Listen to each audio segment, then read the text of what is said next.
think I would notice that as well. If I see a father doing something that is not traditionally perceived as the role for the father, I would take note of that, and I would appreciate them for putting themselves out there and doing that. At the same time, I recognize, it's kind of a little unfair because mothers have been doing it and not cared about when they're seen doing it. They're sort of expected to do these things. You kind of want to be aware of that and recognize mothers as well.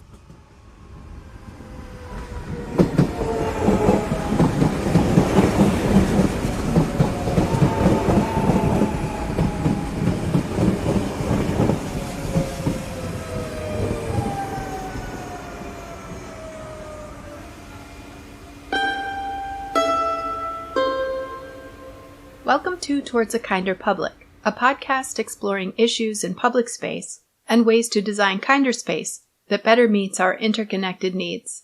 I'm Kevin Castle, and along with Annie Chen, we are Kinderpublic. Our guest is Dave Liao, who is Chinese American, a dad, and a web designer who has been working from home for many years. He is an expert on navigating the city as a dad with a small child. Dave lives with his family in Queens, New York, in what is certainly one of the most vibrant and diverse urban areas of the world. This is the second part of our interview. If you have not accessed part 1, look for episode 9 on your podcast player or find the audio and a full transcript on our website, kinderpublic.com, under the podcast tab. This interview is personal and direct and highlights important themes about inclusion throughout the conversation. We reflect on the specific challenges of parenting in the city, including the use of public transportation, but all parents will recognize the challenges in this supportive and understanding discussion. This episode is rated clean for content, but I would like to provide a content advisory. There are allusions to male violence and abuse. These comments are made in the vague language that parents often use to discuss grown-up issues without divulging too much of the subject matter to children. But for survivors and those listening to the episode with children nearby, please be aware that this episode references adult themes and how they impact feelings of safety, privacy, and the ability to use public space, including bathroom spaces. To all parents, I hope this discussion about navigating public space with a small child brings you a feeling of camaraderie and recognition for all that you do. And to all of our listeners, this episode references items we can immediately improve and items we need to talk about more openly. Thank you so much for listening. Welcome back. We're picking up the conversation where we left off. We've just finished getting a little bit of a picture of Dave's day as a stay-at-home dad with a small child, and the context is New York City, just as a reminder. If you were ever leaving the walkable neighborhood for an activity with your child, what transportation did you typically use? And was it comfortable for you to use with a small child? We didn't have a car at the time, and so we had to navigate using public transportation or stroller, or when she got a little older, a scooter. Let's start with the stroller. It's very convenient to use a stroller in the city. We have lots of sidewalks, but then you would navigate to a location where it wasn't convenient to have a stroller, and then it would be a nightmare. I'm sure most parents can relate to just walking through a door is always a challenge with a stroller, and so you learn certain techniques, but sometimes you're trying to get into a busy store or something, and it's like kind of tricky. I think I always appreciated the helpfulness of strangers in those situations when they would just open the door for you or something like that. You definitely appreciate it. At the same time, I'd be like, I could do this myself. I don't need your help. Sometimes my pride would kick in or something like that. Or when going up subway stairs, I hope that it's a lot better now. I don't really know what the circumstances are now with the New York City subway system, but at that time, I definitely found it very challenging. I definitely felt like, I wish I was more of an advocate for handicap rights in the subway or accessibility in the subways, because you could really understand the difficulty it is traveling around the subway when you're trying to move a stroller around and safely. Right. And there's no elevator. And a lot of stations that did have elevators, they wouldn't work, or they'd be really disgusting, or they'd be really out of the way. I mean, it's just like, it just took you a long time, and and sometimes it would be very hard to find them, and not every stop had them. So you didn't have the flexibility of just going wherever you wanted. You sort of had to make a plan. Like for me, was just to go to stations that were major stations or main hubs. So they were more likely to have accessible elevators and or escalators or something like that. And the distance between stations that were main hubs or large enough to have an elevator might be blocks and blocks and blocks. Yeah, and you'd be willing to, if you had the time, you'd be willing to make that sacrifice if just to have that convenience, because sometimes, trying to go up the stairs with a stroller, carrying it, right? You'd have to carry it. Carrying it. Yeah, you'd have to carry it and with the child. With a child, and sometimes with very awkward hanging bags and all kinds of things hanging off of it. Strollers are very convenient when you're rolling on a smooth sidewalk and there's not a lot of people. But then other than that, they're really very awkward and very hard to use. So I think a lot of times I opted not to bring the stroller. I would just opt to use a carrier and just have a backpack for other things. And I think that was usually my preferred method of traveling with a small child in the city. It just felt more like I had more flexibility and more, free to do what I needed to do, as opposed to having to be very restricted by this very large and cumbersome thing. So that's quite a physical workout, though, to have the carrier, the baby carrier. That's why I was saying, yeah, I do feel like as a man, I wasn't that strong back then. So but I think just men usually have more upper body strength. So that I felt like that was a little bit of more of an advantage there. Mm-hmm. I guess when it comes to traveling, subways were very challenging because of all the stairs. So a lot of times I would try to do the buses, because then you're just getting on the bus from the street level. It's not as challenging. But I did feel it was hard to bring a stroller into buses. You had to fold the stroller, and so the process would be taking the child out of the stroller, folding up the stroller while the child is standing free. Right. You let the child out and you go, run to that seat, run, because the bus is going to start moving and then you're going to flop all over the place. So your child would find a seat. They'd have a great time staring out the window. Meanwhile, you're busy folding things and tripping over stuff and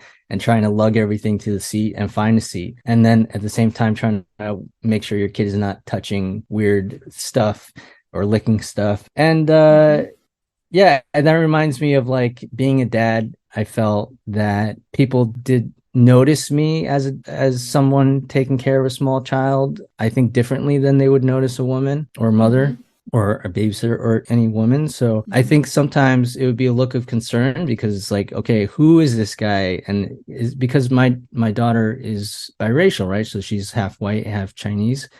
And so she'd have brownish kind of hair, curly hair, and I looked very different. And so I think people thought it was kind of I felt like people would take a double take on that. They would sort of see, oh, what's the relationship going on here? And I was often, maybe this is all in my head, but I just felt like I was getting that kind of look. So I was often aware of that and tried to, again, I'm overcompensating this perception and trying to show I am the father and I am a good person taking care of this person and not doing anything shady or harmful. I feel like it's probably a different experience for fathers who look the same as their child, and also fathers in general, because men are probably perceived, rightly so, that they could be more dangerous than a woman might be to a child. Do you ever feel like you received more accolades as a dad with a small child, or do you feel like your competence was questioned? Did you ever feel like you noticed anything like that? Yeah, definitely both. I mean, there's times where people make assumptions because you're a dad, so that you don't know how to do anything. And so they sort of say, let me show you how to do stuff. And they, sometimes it's helpful, but sometimes it's an assumption or something like that. Also, at the same time, I do also feel like maybe a lot of dads are unfairly praised for being dads, because I remember when I was riding on the bus with my daughter, and I was combing her hair, and I was putting in the little, the little clips in her hair, making ponytails and stuff like that. And this woman was sitting next to us and observing, and she's like, oh, you're such a good father. And I was like, oh, thank you very much. But I was thinking, she's sort of making a judgment because of this one act. I could be a terrible father. I'm sure we all kind of question ourselves in that regard, but I also feel like she's doing that because I was a guy doing this, and she could see that it probably stood out to her. Like, this is unusual to see a father like publicly making a ponytail for his daughter or something like that. Mm-hmm. Yeah, and I'm aware of that perception. I mean, I think I grew up kind of understanding that too. And I think I would notice that as well if I see a father doing something where that is not traditionally perceived as the role for the father. Mm-hmm. I would take note of that, and I would appreciate them for putting themselves out there and doing that. At the same time, I recognize, it's kind of a little unfair because mothers have been doing it and not cared about when they're seen doing it. They're sort of expected to do these things. So at the same time, you kind of want to be aware of that and recognize mothers as well for doing that. And so, yeah, and it's hard because I oftentimes want to connect with mothers about these things, with strangers. I mean, mothers that I see that are going through challenging times. And I want to reach out and say, sometimes I'll see the mother carrying the child, the toddler in her arms, walking down the block. And I know what she's going through. I know that she's going a distance because the toddler doesn't want to walk anymore, and she doesn't have a stroller, and they need to get to a destination, and she just has to carry the child, and it's hard. Yeah, so I think there's those kind of challenges, and I hope we come to a point in society where men become more responsible, or definitely perceived, because it's true that they are more responsible as parents, and that they can be more supportive to the community's kids and things like that. Yeah. So I'm very happy not that you have a stroller anymore. Yeah, right. I remember having like 3 styles of strollers, one for every specific kind of journey that we might need to make. Yeah. Outside of dedicated child spaces, like preschool programs, did you develop favorite places to go with your child that felt really comfortable to you? What types of places were these, and what made them accommodating for you?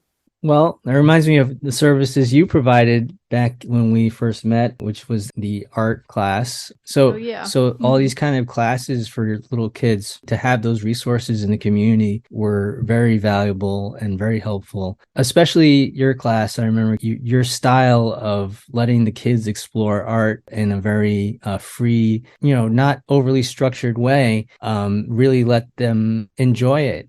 So any opportunity like that to have them explore things, explore the world, I feel like when you go to a lot of daycare experiences or places for kids to play, sometimes I feel like it's a little bit too structured, and so it doesn't allow the kids to really be themselves sometimes. And so, yeah, so I try to find places that sort of give her the room to do that. I'm trying to think back to where did I hang out at those times. I mean, mostly it was like those types of things. A lot of times it was play dates, like, setting up play dates with other parents. And we didn't really need a lot. We didn't really need to travel too much because when the kids were little, their block was a big world to them. And so just walking down the street was kind of an adventure for little toddlers. So, I'm very thankful for that because, like you said, it's very hard to travel with little kids. So, and that's especially why I found it cool to live in the city, because you can have a lot of different experiences within a very small area. That said, it's like also there's just like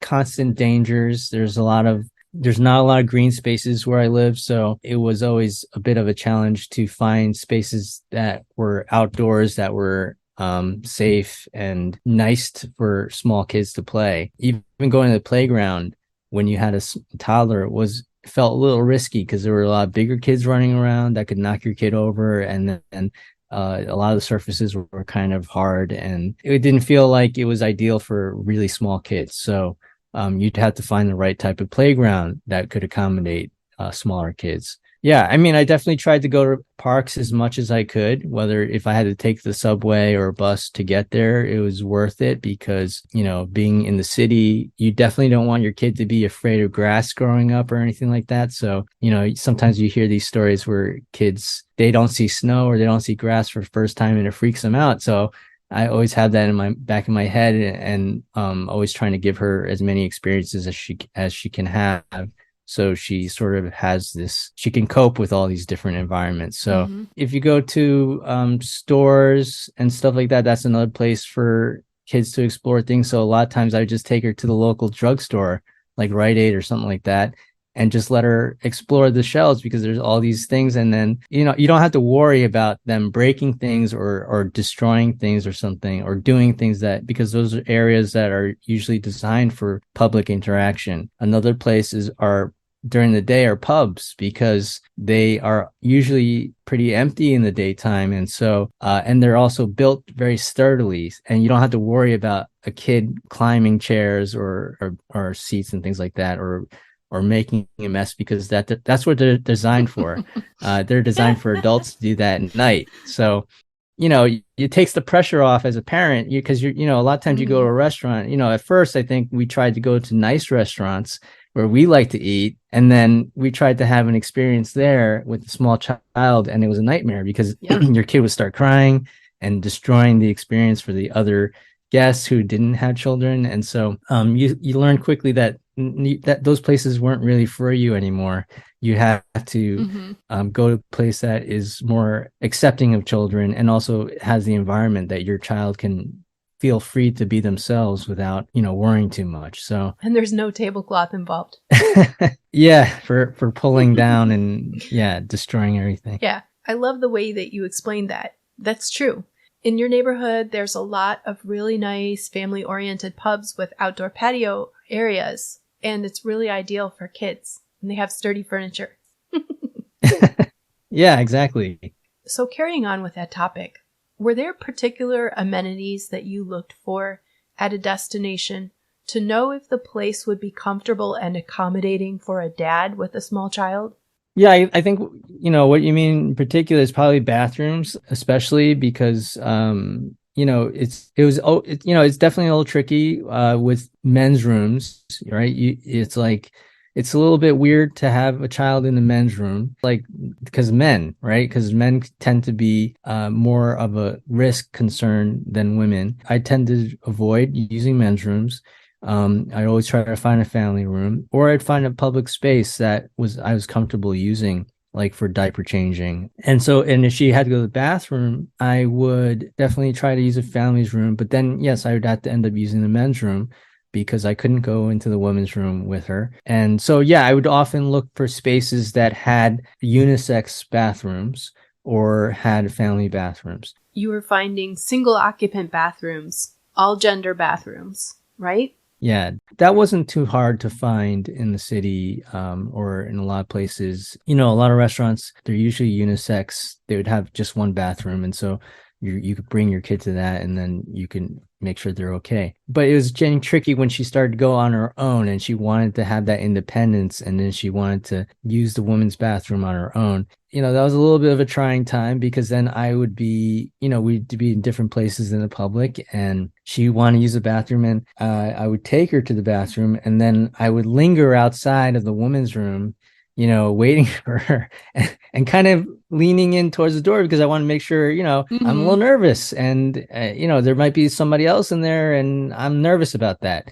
And then, there were a couple cases actually where security would come over and say, "Hey, what are you doing here? Why are you hanging out by the women's bathroom?" And, and I'd have to sort of explain the situation. Yeah, so that's always been kind of a little bit of a challenge. And there's always challenges like that as your child transitions into a new phase in their life. And that's the tough thing about parenting is once you feel like you finally mastered something, that thing goes away. Now it's the next thing that you have to learn how to do.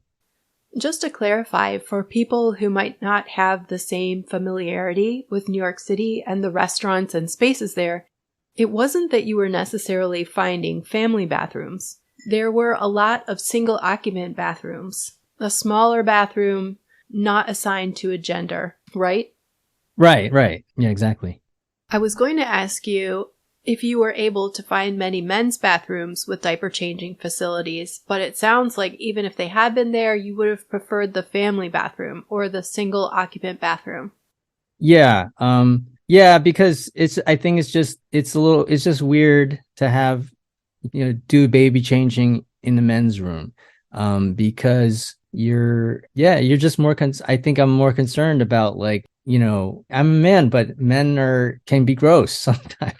So I just want to like protect my child from that. And so mostly because of that reason, and also because You perceive that to be less safe and less private.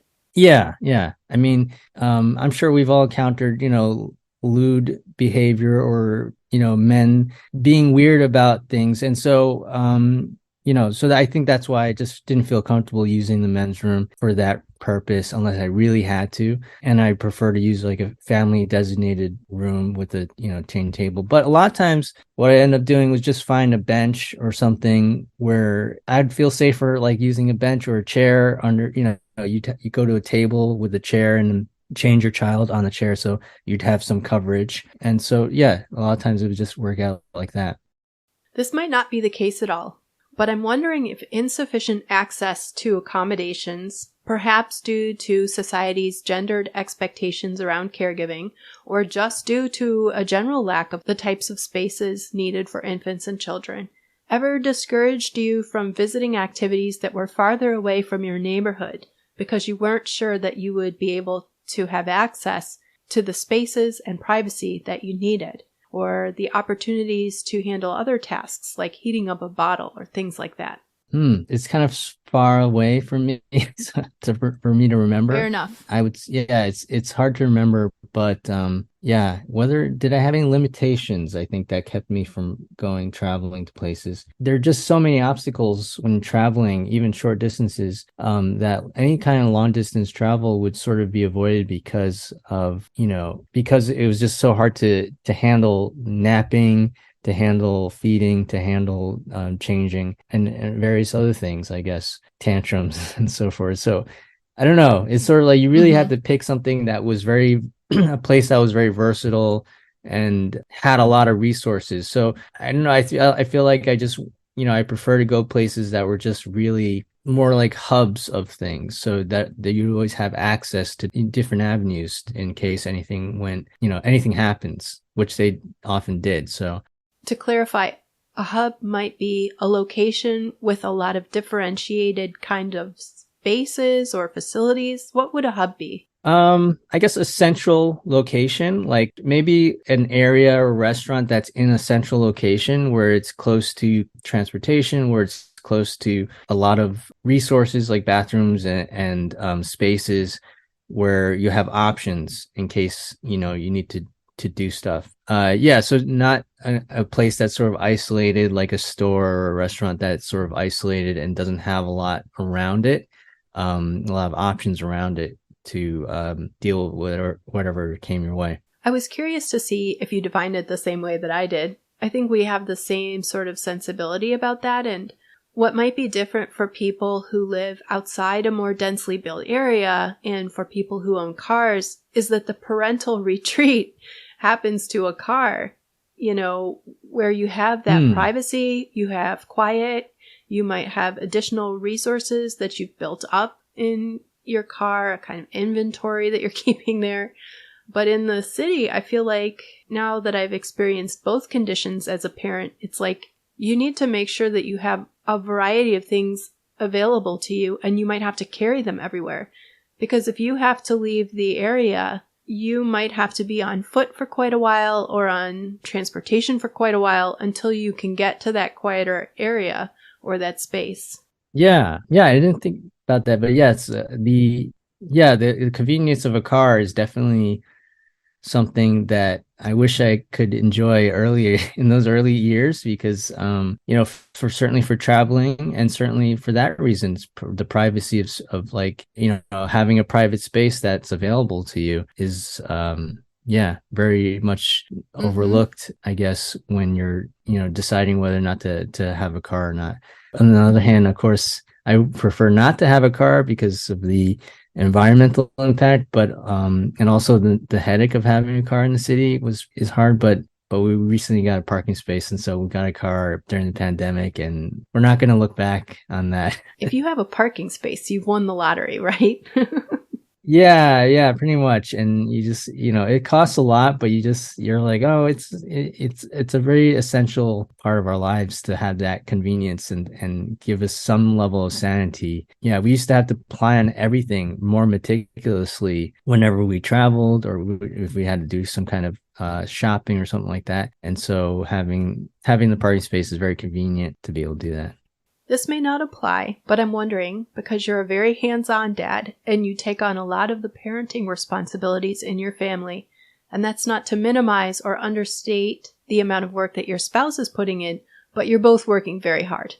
Do you ever feel that gendered expectations of caregiving ever caused you to adjust the way your family balanced the tasks of parenting while you were out of the house? So for example, if your spouse was with you, would she have possibly taken on an extra task because she would be more likely to find the kinds of amenities needed because they were designated specifically for women? Yeah, I think that happens more so, especially as my daughter gets older, that she has a lot more capability of doing that as a woman because like you say, for example, bringing her to the bathroom as I just, talked about the challenges of a man bringing their kid to the bathroom can be difficult, especially as they get older. Yeah, I'm not sure if there's many other circumstances where gender plays a role. I'm sure there are. Yeah, I think that's the big one. I'm wondering, did you ever run across something like an infant room, what is sometimes called a mother's room, and feel like you were excluded from that space? I don't know if I ever felt really particularly excluded. I mean, I feel that there are definitely perceived gender roles in general. For example, if you go to a like a play space or something, like recently we went to a one of these trampoline parks indoors. And so I guess the feeling is that the women they gather together, they take care of the kids, and the fathers are sort of just standing around and usually, I mean, that's usually a typical experience where the mothers tend to feel more comfortable gathering around and talking and sharing their experiences, where the fathers tend not to. They sort of, it does happen, but I feel like it's not as often. Like you often feel the men are sort of at playgrounds, at other kinds of spaces with kids. The men are often just standing around and often by themselves either by choice or because that's just the culture around it. And so, yeah, I mean, playgrounds for me have always been kind of a struggling point because for my own child, I wanted her to have a lot of friends on the playground. I wanted her to feel comfortable making friends and making relationships. But because I was a man, kids are naturally shy. So it's hard for them to initiate that contact with other kids, other stranger kids. So I would want to help that along by introducing myself to the other kid and saying, talking to them together, to try to form some kind of connection and then let them, once they feel comfortable to start to engage each other, then they can go off and play. But in order to have that warm up period, I need to be able to be involved and communicate with that child or their parent, whether it's a father or mother. And, I think it's usually easier to talk to another dad about that, talk to, start to engage them because then, I'm a dad, they're dads, no problem. But when it's a mother, it's a little more tricky. I have to be more sensitive about it because I think this also could be just in my head, but I think it often can appear like I'm flirting with them or they don't know I could just be some kind of weirdo, but I'm a guy. So there's that threat. If I'm a weirdo woman, they could probably handle it better. But if it's a guy who's a weirdo, that's probably more of a challenge. So, again, I have to sort of in another place in my life where I try to overcompensate by being extra nice and show that I am a good person and that I'm safe, that I'm a safe person to be around. That was an amazing answer, showing that you're a safe person and showing your awareness that there is a safety issue there. Yeah. And I feel like that can be something that's changing now. I feel like, I do see more fathers who are not just there because they have to be there, but there are more fathers who are out there who are more engaged because they want to be more engaged. And so whether or not because maybe they're in the same similar circumstances where they work at home now, especially due to the pandemic, or because they're just, I feel like the culture has shifted a little bit where men are becoming more engaged in the parenting process and are interested in that. And so, yeah, I hope that eventually it becomes more, more equalized there. And at the same time, also, I don't feel bad for myself. I do feel I am privileged as a man. So, and men have received all kinds of privileges in the past, and women have all kinds of struggles in the past. So, Right. I don't feel bad about it. Just I'm aware that exists, and that for me personally, it's just more of a little bit of a struggle just to deal with those circumstances. So yeah, and also because I live in Queens, there's also a lot of cultural differences I'm noting. Like I said, a lot of the kids are Americanized because they grew up here, but the parents are often immigrants. So at least the parents that I encounter on the playground here are mostly immigrant parents. There's a big cultural difference. And so there's a lot of communication gap between us. Yeah, so I definitely found it was very challenging because and sometimes frustrating to try to make connection in those circumstances. But, I feel like I have to be persistent because I do want those connections. I don't want to feel like I'm just connecting with people who are like me and who share my views and beliefs and my experiences. I also want to connect. That's the whole reason I'm here, is I want to connect with people who have very different experiences, who can give me that kind of personal growth in terms of understanding what those differences are and those experiences are. So I try to, so a lot of her friends do have those parents who are from other places who speak, English is their second language, and we make it work. And it's funny because we do have that communication gap. So we kind of keep things pretty light in terms of our interactions. And so when I do have time to actually sit with them and have deeper conversations, I'm often enlightened about what their views are or their experiences are.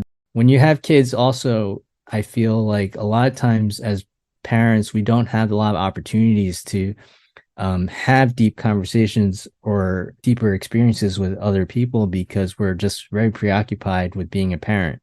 Even you're just trying to say hello to somebody and trying to have any kind of conversation, you just feel kind of, if you're with your kid, you feel immediately like tugged away from that. So yeah, that's sort of something that I've adjusted to, and I feel a little bit sad about because you don't have that sense of, you no longer have that sense of self where you're creating connections and relationships with a lot of people in a deep and meaningful way anymore, because you're trying to do that with your own child now. So you're investing all that energy in your child or children. And so, that's the trade-off, and you have to be okay with that. I'm okay with that because, of course I want that from a child, but I guess I kind of also miss having those kind of deeper or more developed relationships with other people.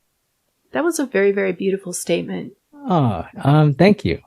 Being able to hear differences and opinions and making space for those things, and really having a commitment to making it work because you have a commitment to your child and her relationships. I really want to thank you so much for sharing your time so generously. It's been a wonderful conversation. Oh, thank you so much. Yeah, I really enjoyed it. It's definitely a wonderful experience to talk about these things and to reflect on these things, and definitely gives me a sense of empowerment to be able to do that. So thank you for giving me that opportunity. How can listeners find you online and support your work? I guess you could find me online through my social media, but you could just find me through Offpeak Design by Googling Offpeak Design, or going to offpeakdesign.com. No dashes or anything. I don't know if you want to connect. I'm on social media and Instagram and Facebook, and I think that, and LinkedIn or something like that. But I try to socialize more in person than online, but I'll look there occasionally. So visit Queens. Yes. That's great. Thank you so much. Thank you. Thank you.